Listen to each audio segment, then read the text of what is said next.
Hola chicos, bienvenidos a otra clase de bioquímica. En esta oportunidad estaremos desarrollando cadena transportadora de electrones y fosforilación oxidativa. Para ello debemos de recordar un poco al respecto del organelo en donde se desarrollan estas dos rutas metabólicas. Ese organelo sería las mitocondrias y posteriormente estaremos desarrollando sobre la cadena transportadora de electrones la fosforilación oxidativa. Es importante recordar que este capítulo se encuentra expresado la información en el capítulo 9 de oxidaciones biológicas bioenergéticas del libro blanco en la página 165. Entonces, lo importante es que recordemos que las mitocondrias tienen sectores como organelo. Entonces, mencionando sus partes, tenemos a la membrana interna, la membrana externa, el espacio intermembranal o intermembranoso, la matriz mitocondrial y también estaremos viendo cómo se da el transporte de ADP, fósforo inorgánico y piruvato. Aquí podemos ver las partes de una mitocondria, podemos ver la membrana externa que es una bicapa fosfolipídica, que es la capa externa que le está cubriendo a esta mitocondria, la membrana interna, que da la impresión de ser una estructura mucho más grande, ¿sí? Y que contiene tanto entre esta membrana interna como membrana externa un espacio, como se puede ver aquí, el espacio intermembranal o intermembranoso. Así también podemos ver la luz que se forma dentro de esta membrana interna a la que se denomina matriz mitocondrial. Y podemos ver otros componentes de las mitocondrias como ser los ribosomas, que están punteados aquí de negrito, y el ADN mitocondrial. Recordemos que las mitocondrias son organelos en donde se dan rutas metabólicas energéticamente importantes.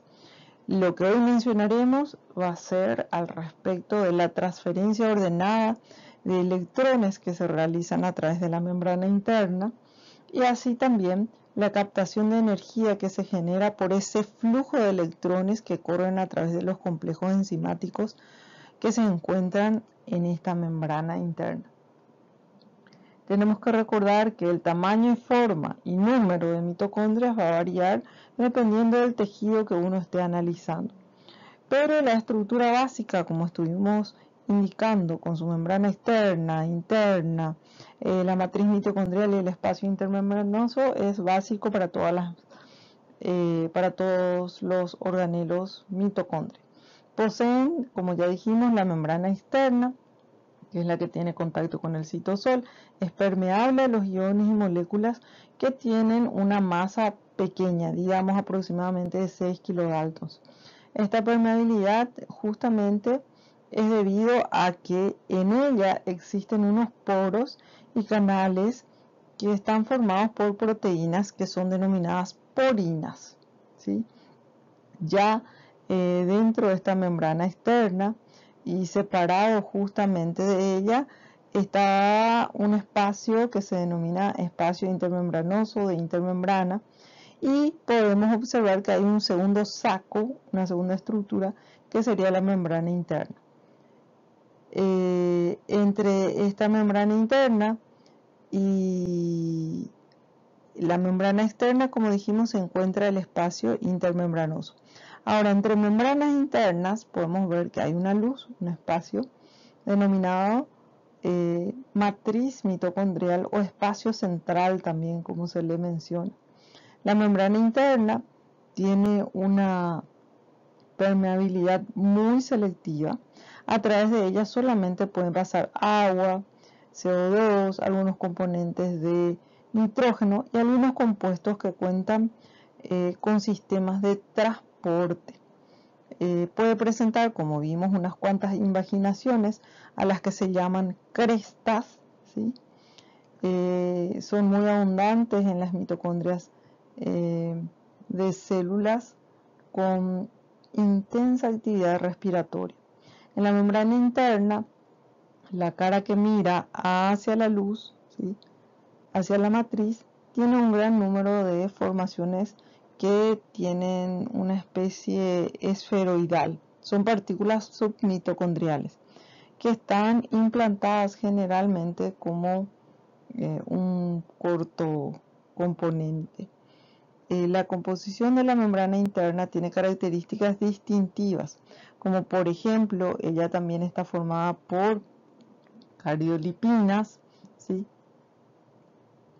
Es extremadamente rica en proteínas y la masa gelatinosa que podemos tener acá a nivel de la matriz tiene una cantidad de enzimas integrantes de rutas centrales como por ejemplo el ciclo de Krebs o ácido cítrico, la vía de la beta-oxidación de los ácidos grasos. Y la membrana interna también tiene integrantes de la cadena respiratoria, que es la que hoy vamos a desarrollar. Estos integrantes de la cadena respiratoria son componentes enzimáticos responsables de la captación de energía y de la síntesis de ATP, ¿sí? Y se dan por distintos mecanismos que vamos a ir viendo hoy. Como habíamos mencionado, la membrana interna posee proteínas que realizan reacciones de oxidación de la cadena respiratoria, tiene un complejo enzimático ATP-ASA y tiene proteínas de transportes específicas que van a regular el paso de los metabolitos dentro y fuera de la matriz, ya sean de oxígeno, de dióxido de carbono, de componentes derivados del nitrógeno. La cadena de transporte electrónico. Los componentes de la cadena se encuentran en la membrana mitocondrial interna. Reciben equivalentes de reducción de NADH, de FADH2, producidos en la matriz, y los componentes actúan secuencialmente en orden creciente según sus potenciales de reducción. La energía que se libera durante la transferencia electrónica está acoplada a varios procesos, entre los que se destaca justamente la síntesis de ATP.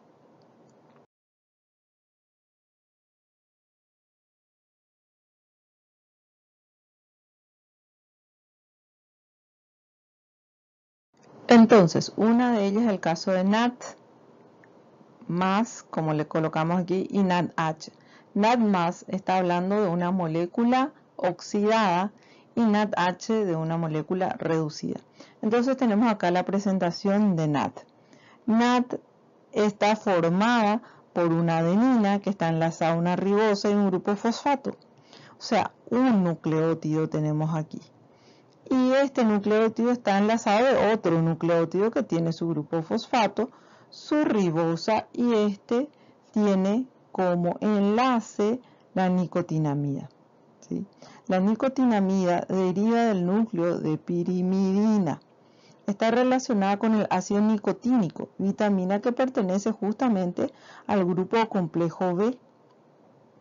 En presentación oxidada podemos ver que en su anillo de nicotinamida presenta justamente un nitrógeno que está más cargado positivamente.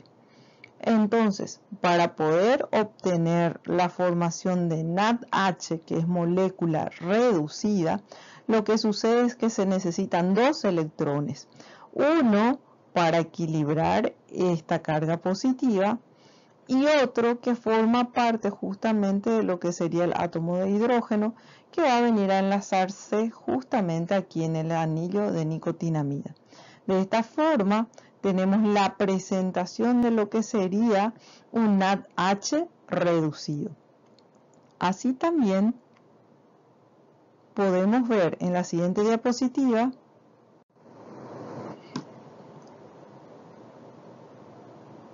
que existen diversos componentes de sustratos oxidables que pueden justamente permitirnos la formación de NADH en su forma energéticamente rica y en su estado reducido.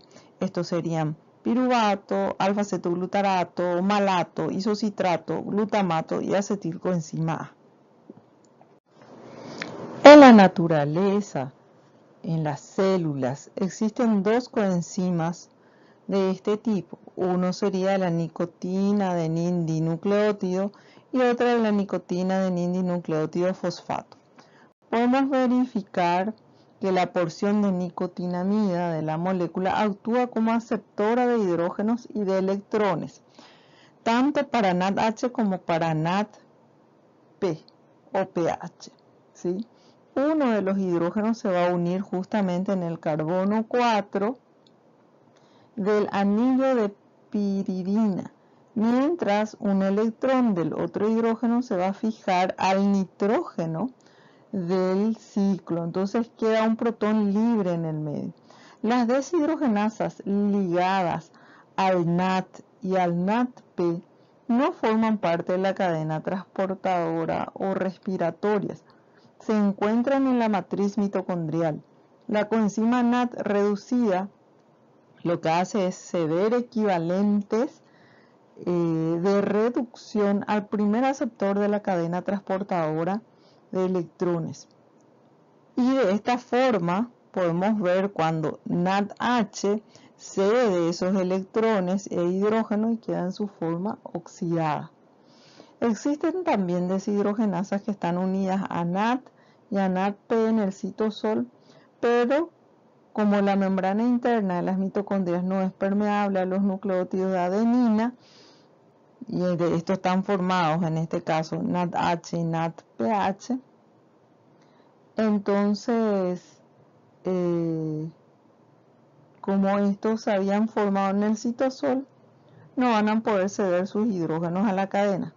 Su oxidación se va a realizar mediante un sistema de lanzaderas o conmutadores que vamos a ir viendo más adelante.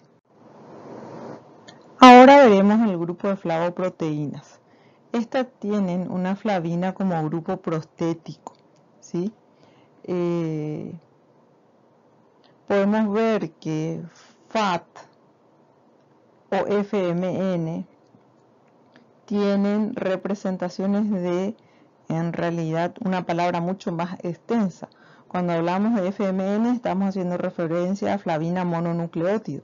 Y cuando hablamos de FAT estamos mencionando la flavina adenina dinucleótido. En este caso, FAT está como FATH2 porque estamos hablando de un formato reducido, que es lo que enseguida les voy a explicar. En fin, cuando hablamos de la estructura justamente de FAT, podemos ver que está formada por una flavina adenina dinucleótido, o sea, tiene un núcleo de isoaloxacina. A esto se le une ribitol y un grupo fosfato, ortofosfato.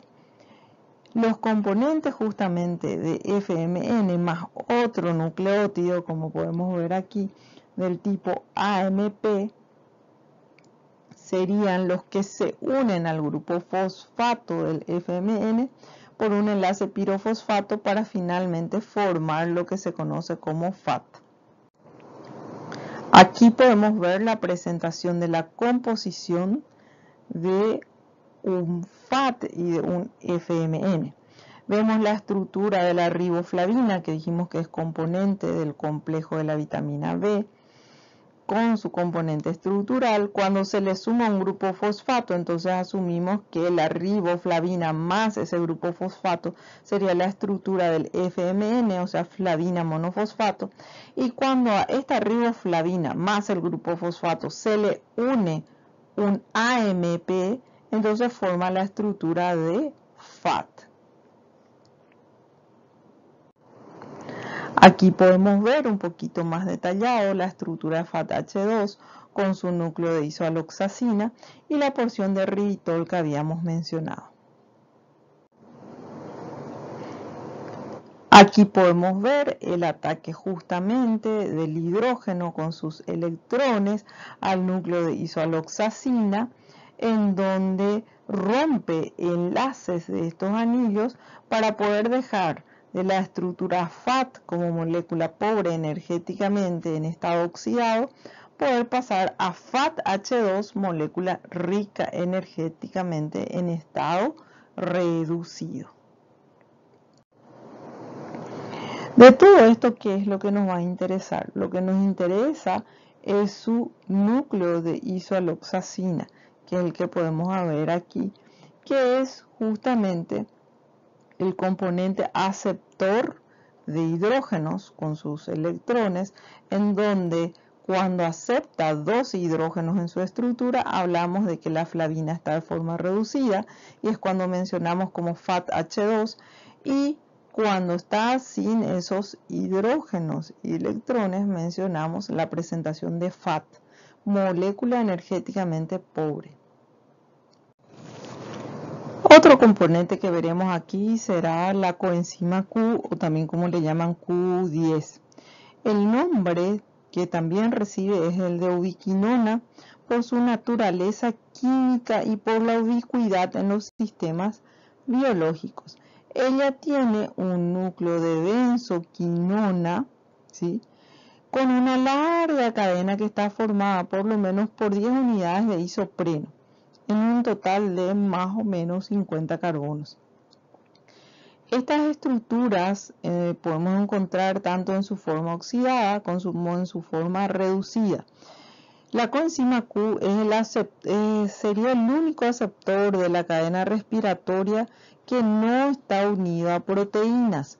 Su cadena es del tipo isoprenoide hidrofóbica y le permite justamente alejarse en ese sector de la bicapa lipídica entre la membrana interna, dentro de la cual ella se va a poder desplazar con libertad.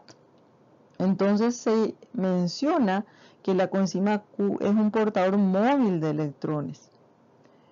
En lo que mencionamos hasta aquí, nosotros sabemos que esta coenzima Q ubiquinona puede pasar también en su estado reducido, que sería la de QH2 o ubiquinol. Otro componente que veremos en el caso de los citocromos, que son hemoproteínas, con capacidad justamente de ¿qué? De poder aceptar electrones. Ellos tienen en su centro un átomo de hierro, que es el que capta un electrón, pasando de su estado oxidado, que sería hierro con valencia 3, a su estado reducido, que es la presentación que vemos aquí, de hierro con valencia 2. Como ustedes saben, se han identificado varios tipos de citocromos en la cadena respiratoria. Tenemos dos citocromos del tipo A, que sería el citocromo A y A3. Tenemos dos del tipo B, que sería el B566 y B562. Y tenemos dos del tipo C, que sería el tipo C y C1. Se distinguen estos realmente por su capacidad de reducción y por su capacidad de absorber la luz. En el caso de los citocromos B, el subíndice que mencionamos, este sistema numérico, corresponde a la longitud de onda en donde tienen su máxima absorción, y su ordenamiento según el potencial de reducción creciente sería este que tenemos aquí: B566, B562, C1, C, A y A3. Los citocromos B y C tienen un grupo prostético hemo que es idéntico al de la hemoglobina y mioglobina. Recuerden que en ese caso estamos hablando del hemo B, donde tiene una protoporfirina 9 y en el centro su átomo de hierro. Las moléculas de los citocromos A y A3 son iguales, pero tienen diferente potencial de reducción porque están localizadas en ambientes distintos en el complejo. Los citocromos A están asociados justamente a cobre, ¿sí?, que se encuentra justamente ubicado cerca del hierro del hemo A. Los metales complejos sufren oxidorreducción, y con estos lo que tenemos es un reciclado de los estados del hierro oxidado, valencia 3, con su estado de hierro reducido, valencia 2, y de cobre también recuerden, de valencia 2 y de valencia 1. Los citocromos B y C1 son los que forman parte de un complejo de la cadena transportadora de electrones que se llama ubiquinona citocromo C reductasa y se encuentran formados por 11 subunidades polipeptídicas, ¿sí?, diferentes. En estos se incluyen los dos citocromos B y C1. También tienen un complejo, una proteína sulfoférrica que enseguida vamos a ver.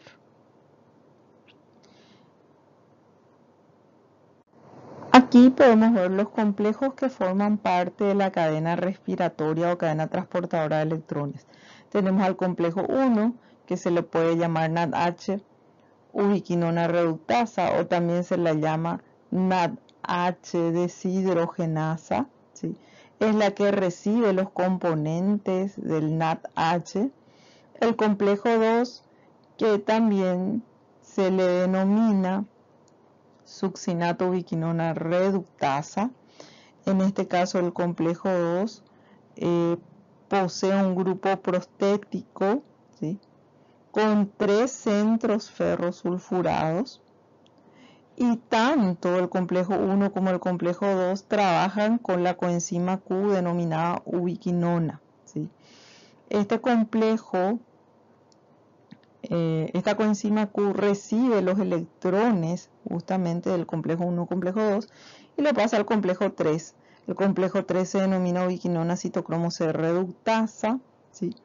En este bloque contiene los citocromos del tipo B, ¿sí?, hablando del B566 y B562, y también tienen un centro ferrosulfurado, ¿sí?, y transfieren los electrones al citocromo C.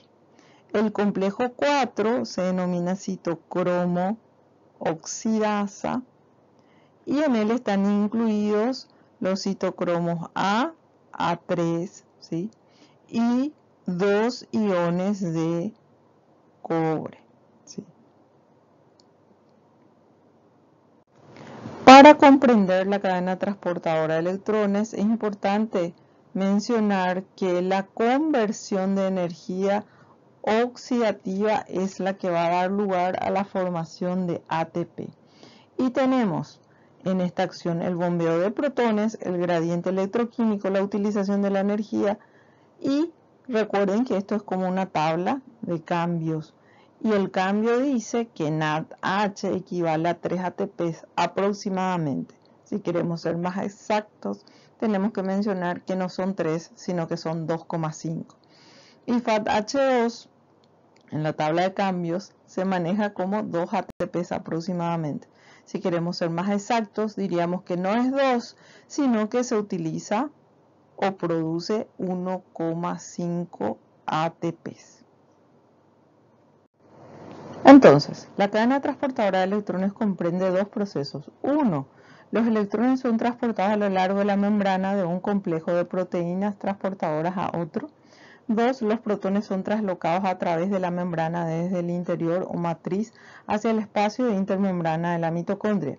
Esto constituye evidentemente un gradiente de protones y el oxígeno va a ser el aceptor final del electrón, combinándose con electrones e iones de protones de hidrógeno para poder producir finalmente agua. Cuando hablamos de la cadena transportadora de electrones y de la fosforilación oxidativa, se menciona que estuvieron separadas conceptualmente por mucho tiempo. Las observaciones sobre la formación de ATP hacían pensar a los investigadores en un intermediario fosforilado que se daba ahí en la reacción. Ya en 1961, Peter Mitchell es el que propone la hipótesis de la teoría quimiosmótica, en donde se menciona que el intermediario energético necesario para la formación del ATP, o hoy día llamada como fosforilación del ADP, es la diferencia en la concentración de protones que se da a través de la membrana. Aquí podemos ver la explicación al respecto de la teoría quimiosmótica, en donde se muestra justamente la acción del complejo 1, que va a recibir hidrógenos y principalmente los electrones de NAT provenientes de NADH, ¿sí?, Esto va a hacer pasar sus electrones del complejo 1 a la coenzima Q. Así tenemos también el complejo 2, que va a extraer los electrones y también hidrógenos a partir del FADH2 y pasar los electrones a la coenzima Q, que va a entregar al complejo 3, y este complejo 3 hará pasar los electrones al citocromo C, que va a llevar al complejo 4, en donde los electrones finalmente pararán en el oxígeno para que sumado a hidrógeno puedan dar la formación de agua. Con esto, a lo largo del complejo, lo que podemos ver que estuvo sucediendo es un traspaso de electrones entre la membrana interna, que tenemos aquí, pero a la par se estuvieron concentrando hidrógenos, protones de hidrógeno en el espacio intermembranoso, represando estos protones de hidrógeno, que posteriormente saldrán por una especie de turbina, que sería el complejo 5. Este complejo 5 ya no forma parte de la cadena transportadora de electrones. El complejo 5 es el responsable de la fosforilación oxidativa. También se le denomina ATP sintasa, o también se le dice complejo F1, FO, ¿sí? Y como dijimos, es el responsable de tomar ADP más fósforo inorgánico para poder formar ATP. De esta forma podemos ver cómo a partir de los complejos 1, 2, 3 y 4, que forman parte de la cadena respiratoria transportadora de electrones, pudieron dar lugar a que ocurriese a través del quinto complejo la fosforilación oxidativa. Entonces lo que se tiene es un potencial químico con una variante de pH que a nivel mitocondrial, hablando del espacio intermembranoso, debe de acidificarse a nivel intermembrana. La síntesis de ATP, que va a estar guiada por esta fuerza protón motriz justamente, y un potencial eléctrico que se va a estar generando.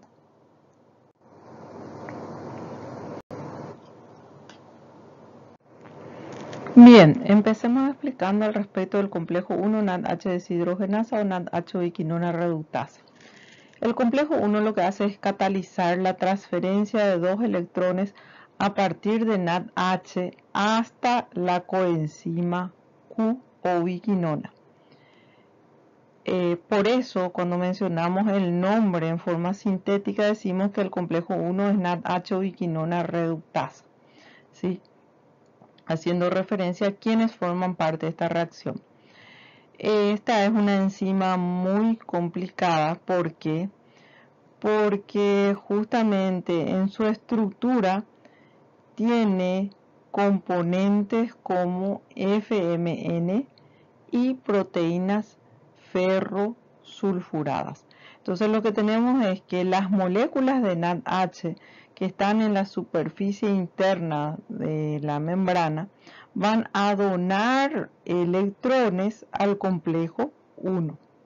Los electrones se van a pasar de A2, en este caso, así como unión del hidruro, ¿sí? Y 2 electrones y un protón.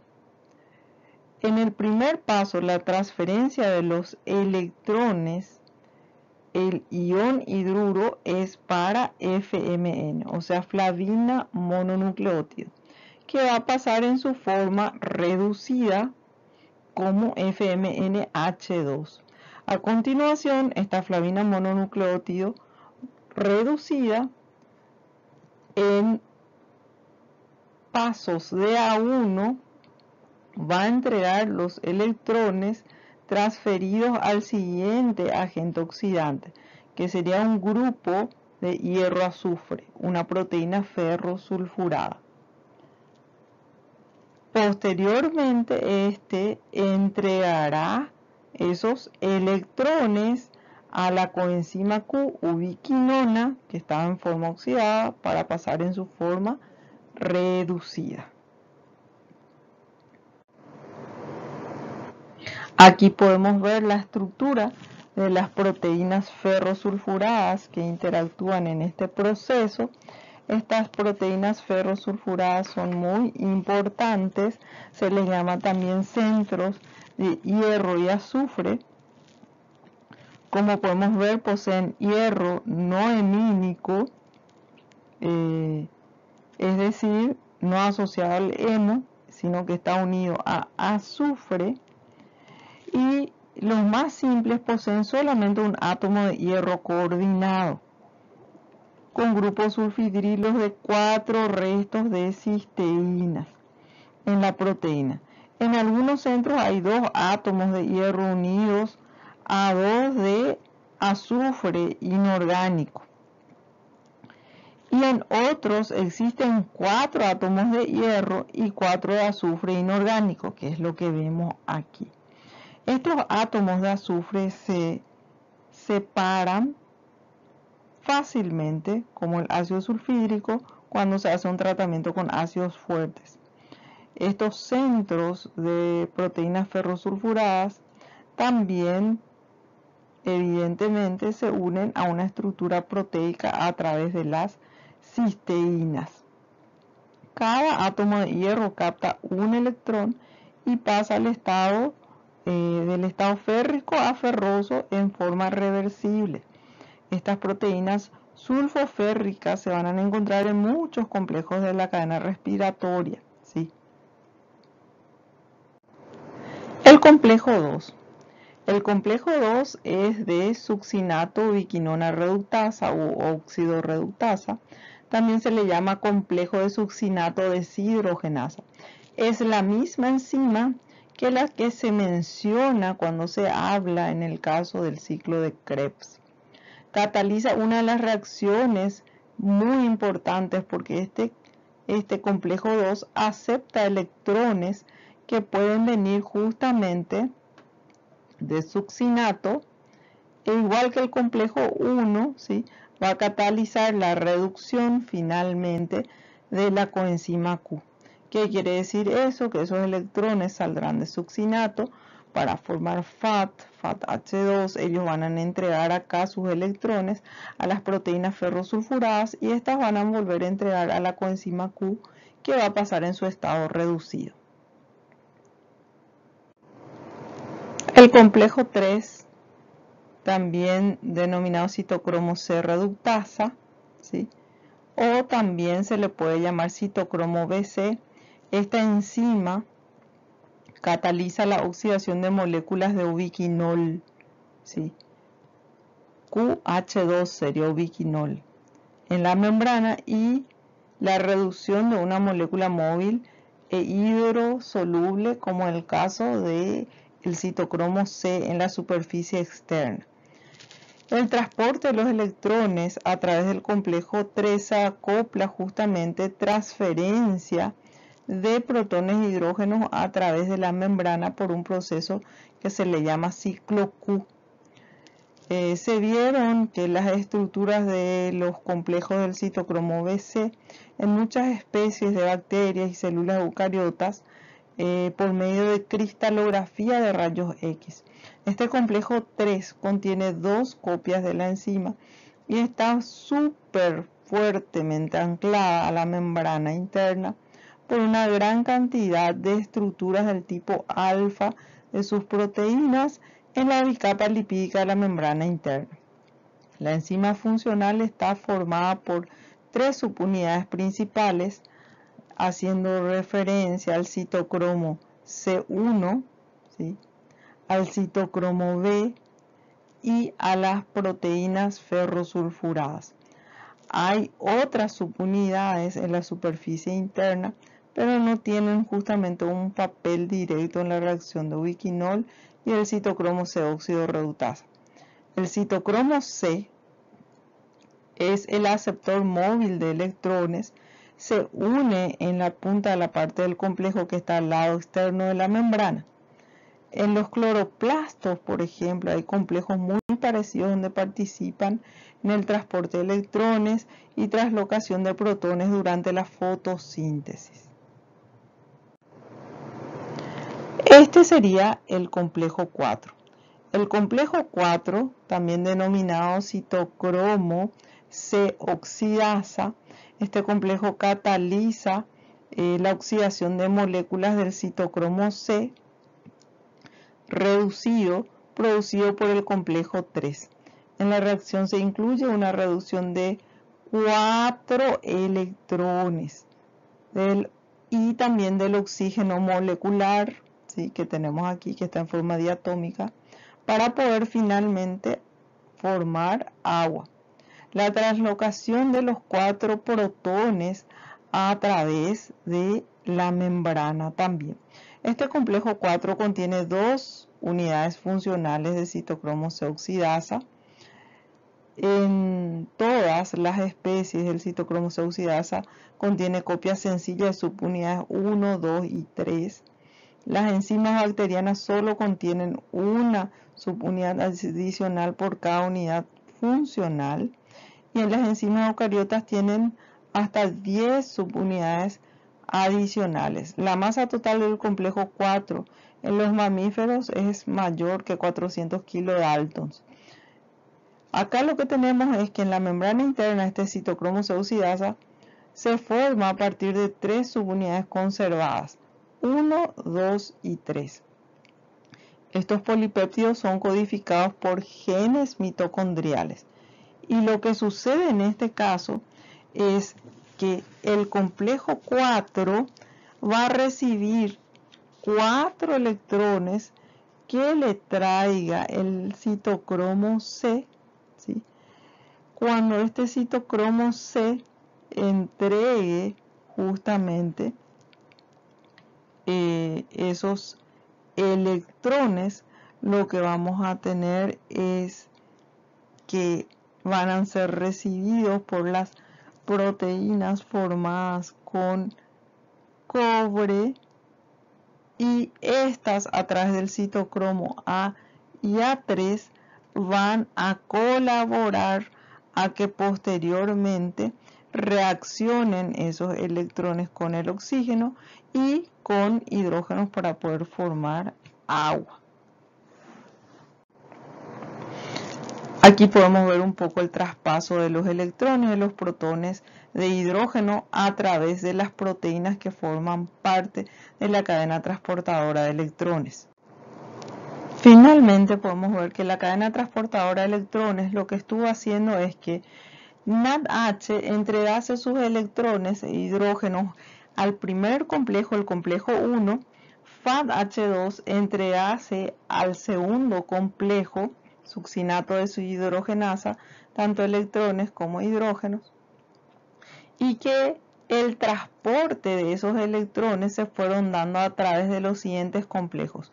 Complejo 3, ¿sí?, complejo 4, que cada uno de ellos poseen sus citocromos, para al final, en el complejo 4, poder formar una molécula de agua. El quinto complejo, que en realidad ya no forma parte de la cadena transportadora de electrones, sino de la fosforilación oxidativa, es el complejo ATP sintasa. Ella posee 2 subunidades, que sería el dominio F1, el dominio FO. El dominio F1 posee 3 subunidades alfa, 3 subunidades beta, una subunidad gamma, una epsilon y una delta. El dominio FO posee una subunidad A, 2 componentes de la subunidad B, que podemos ver aquí, que justamente sale desde la bicapa de la membrana interna y sujeta hacia el dominio F1 por la estructura delta, y en este rotor posee de 10 a 12 subunidades de la fracción C. Es importante tener en cuenta que la subunidad o el dominio F1 posee sitios catalíticos y el dominio FO está dada por proteínas que están en la bicapa de la membrana interna. Esta enzima el complejo ATP sintasa es la responsable de transformar la energía cinética en ATP, que sería en energía química. Y el Dr. Boyer en 1964 recibió el premio Nobel al describir esta estructura de ATP sintasa. Algo muy importante de comprender es cómo la energía del gradiente de protones se utiliza también para el transporte. Es importante tener en cuenta que el ATP sintetizado en el interior de la mitocondria se debe exportar hacia el citoplasma para poder cumplir allí con las necesidades que la célula requiera. Entonces existe a nivel de la membrana de la mitocondria una traslocasa de nucleótidos que hace un transporte del tipo antiporte porque van en direcciones opuestas. Ella saca ATP e introduce ADP para que pueda ser utilizado por el complejo 5. También se tiene un transportador para los fósforos inorgánicos que se denomina traslocasa de fosfato. Él hace un transporte del tipo sin porte en conjunto con el fósforo inorgánico y el hidrógeno hacia la matriz y así dando materiales o materia prima para que pueda ser utilizado por esta tanto por la cadena transportadora de electrones como también por el complejo 5 ATP sintasa. Aquí podemos ver cómo otros componentes a través del sistema de lanzadera se utiliza el NADH que se produjo a nivel citosólico a través de la lanzadera malato-aspartato o aspartato-malato, en donde justamente lo que se tiene es que el NADH citosólico debe combinarse con oxaloacetato para poder formar malato a nivel del citosol mediante una enzima malato deshidrogenasa. Malato tiene un transportador especial a nivel de la membrana interna de la mitocondria, por tanto puede ingresar a la matriz en donde va a pasar justamente por el ciclo de Krebs y va a producir de vuelta NADH produciendo oxaloacetato. Este oxaloacetato puede volver a transformarse en aspartato y ese aspartato puede de vuelta a salir mediante un poro especial que tiene la membrana para el aspartato. Ese aspartato a nivel citosólico puede volver a transformarse en oxaloacetato y así volver a introducir los electrones del NADH en forma de malato. Esta es la misma lanzadera, pero con una imagen un poco más nítida para que ustedes la analicen. Acá podemos ver la reacción en donde más adelante veremos a nivel de metabolismo de aminoácidos, en donde el aspartato y el alfa-cetoglutarato mediante una transaminasa pueden dar origen a oxaloacetato y glutamato, comprendiendo un poco de dónde vienen los intermediarios de la lanzadera malato-aspartato.